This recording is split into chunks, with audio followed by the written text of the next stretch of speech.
So we start now with the onboarding. This is where you can pick what's the AI agent that you're going to use. But yeah, let's pick Copilot. Okay. All right. The second step is where we store your data. Yeah, I recommend just keeping to the default here. Then obviously you want to pick the first project. For this, you need to provide a URL. So Tendril is like an advanced piece of software. It comes with a bunch of smart stuff included for you. So this will actually use our agent that we had chosen on the previous steps. It will use our existing prompters that we have to scaffold verifications that will be registered, and you'll be able to edit them later. Oh, it came up with 4 verifications, and yeah, these verifications can be like general. They can also be programmatic. Okay, so what's the first thing we do here? All right, well, it's pretty obvious. You can click the button in the middle, create your first plan, and now you can select your project. Yeah, we have only one project. Then we have priority tab. Good rule of thumb, leave it on normal unless you really need something with high or urgent. And then the third square is describe the task for the new plan.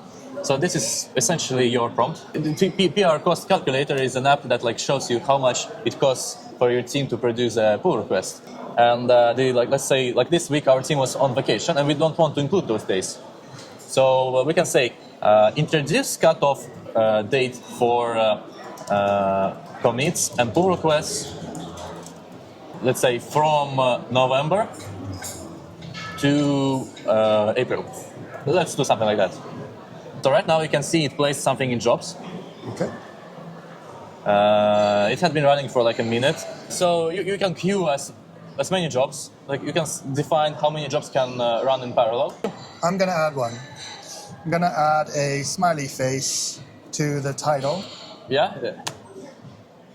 Okay. So yeah, the idea is that you can queue the jobs infinitely, basically. The previous one actually finished, and now we got presented with a draft. The problem, maybe we can just look at the solution directly, proposed solution. So it supposes add a date range state, create date filtering function, update calculation functions, apply filtering. You know, this is probably a really good solution, way better than just deleting data. So we can just go into execute mode. Oh, and this one also is finished. So I don't think adding a smiley face is really tricky, so we can just trust it that it will just do the job. So we can click execute here too. And now we can go to jobs. We can see there's a number 2. So yeah, these are 2 asynchronous parallel jobs that are happening in the background. And Tendril checks their state, does everything for you basically. Like your value as developer is approving and reviewing. For example, we can see one job is completed now. And because it had been a draft before, it done some work, so it came up with a solution. The solutions, you want to review them. So we have one review. Yeah, let's click that. We can go to, for example, verifications tab and see what was the status of the verifications. The interesting one here is a check result. So we can click check result just to see what it says. And like here we can see how it works. Is that, yeah, it checks what were the requirements, what was the implementation, and then it performs a verification in an agentic way. And yeah, it says like, yeah, both locations indeed have a smiley face and they match the requirements. Everything else passed. And at the top left here, you can see there's an app button. Okay. So if you click that one, it will run some commands and it actually spins up a developer environment for you. So now you can go to this link. Oh. Yeah, and this is the PR cost calculator. And I think that this smiley face is gorgeous. Nice. Okay, approved. Approved. Yeah. So what do we do next? So now, so we can go to top right. There's a create PR section. Click that.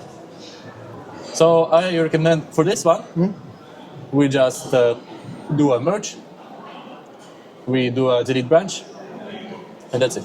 I'll add a little comment. Yeah. Yeah.